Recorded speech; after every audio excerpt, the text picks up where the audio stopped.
जहां एक और देश में इन दिनों एसडीएम ज्योति मौर्य का मामला सुर्खियां बटोर रहा है, जिन पर अपने पति के साथ धोखाधड़ी के आरोप हैं, तो वहीं दूसरी ओर छतरपुर जिले का एक मामला है जिसमें एक पत्नी अपने दिव्यांग पति को गोद में लेकर न्याय की मांग करते हुए पिछले करीब 4 साल से अधिकारियों और जनप्रतिनिधियों के चक्कर काट रही है। मंगलवार को जन सुनवाई में अपने पति को लेकर आई महिला ने कहा कि वह मरते दम तक अपने पति का साथ नहीं छोड़ेगी और जब तक उसे न्याय नहीं मिल जाता तब तक वह संघर्ष करती रहेगी। लवकुश नगर क्षेत्र के ग्राम परसनिया निवासी अंशुल गौड़ ने बताया कि उसकी मां शिक्षा विभाग में पदस्थ थी, जिनका वर्ष 2015 में आकस्मिक निधन हो गया था। मां के निधन के उपरांत अंशुल की अनुकंपा नियुक्ति होनी थी, जो कि करीब 8 साल बाद यानी कि अभी तक नहीं हो सकी है। इसी बीच वर्ष 2019 में अंशुल एक सड़क दुर्घटना का शिकार हो गया था, जिसके चलते वह दिव्यांग हो गया। दिव्यांग होने के बाद अंशुल की पत्नी प्रियंका गौड़ में भी उसके संघर्ष में साथ देती रही। चूंकि अंशुल चलने फिरने में असमर्थ है, इसलिए उसकी पत्नी प्रियंका ही उसे गोद में उठाकर अधिकारियों और जनप्रतिनिधियों के पास ले जाती है।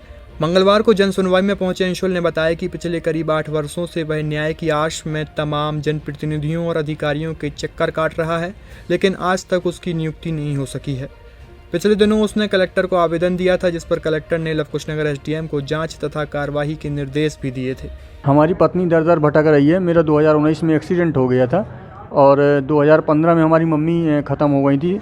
तब से हमको अनुकंपा नियुक्ति नहीं मिली। शिक्षा विभाग में मम्मी थी और एक्सीडेंट हो जाने के कारण अब हम पूरी तरह से जो विकलांग हो गए हैं, तो पत्नी हमारी गोद में लेकर दर दर भटक रही है। हर जगह जिला शिक्षा अधिकारी के पास गई, कलेक्टर महोदय के पास भी कई बार गई है, बीडी शर्मा जी के पास, हर जगह मतलब जनप्रतिनिधियों से लगा करके शिक्षा मंत्री, मुख्यमंत्री भोपाल तक हम लोग हो आए हैं, लेकिन अभी तक कोई सुनवाई नहीं हुई है।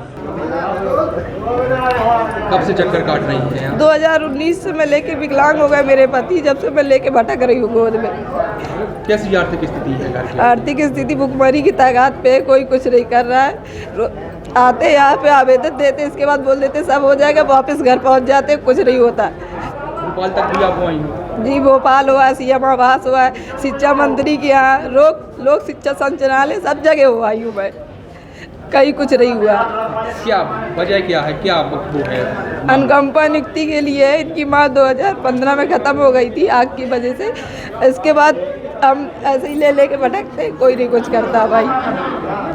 और पत्नियां हैं जैसे ज्योति जी, मतलब अपने नौकरी पाने के पति को छोड़ दिया और आपके पति को लेकर घूम रही है, काम कर, कैसे लगता है, क्या वो पत्नियों में नहीं हो जो ज्योति मौर्य जैसी, जो पद पाने के बाद अपने पति को छोड़ दिया।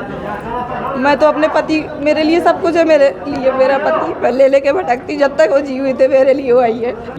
अनुकंपा नियुक्ति के स्पेशल कैंप्स लगाए हुए हैं और जहाँ पे पोस्ट वेकेंट है उन सब में प्राथमिकता से और संवेदनशीलता से छतरपुर में कार्रवाई हुई है और सारे पोस्ट जो वेकेंट है उनके अगेंस्ट नियुक्तियाँ की गई है। जहाँ पे पोस्ट के वैकेंसीज में इशू है वहाँ पे रिक्वेस्ट किया गया है और शासन स्तर पे भी उसको बेचा जाएगा, बट जहाँ पे नियमानुसार जितने भी केसेस को क्लियर कर सकते थे उतने में कैंप मोड में छतरपुर में कार्रवाई हुई। सर 2019 से लगातार वो चक्कर काट रहे हैं सरकारी दफ्तरों के, यहाँ तक कि उन्होंने बताया कि मंत्रालय तक के चक्कर काटे हैं, अभी तक उनकी अनुकंपा नियुक्ति नहीं हुई है। अनुकंपा नियुक्ति में छतरपुर में कैंप लगा के कार्रवाई की गई है और जहाँ पे पोस्ट के वैकेंसी ना होने के वजह से जहाँ पे इशू है वही वैसे ही वाले इश्यूज रहेंगे जहाँ पे वैकेंसी नहीं है और नियमानुसार अनुकंपा नियुक्तियाँ की गई।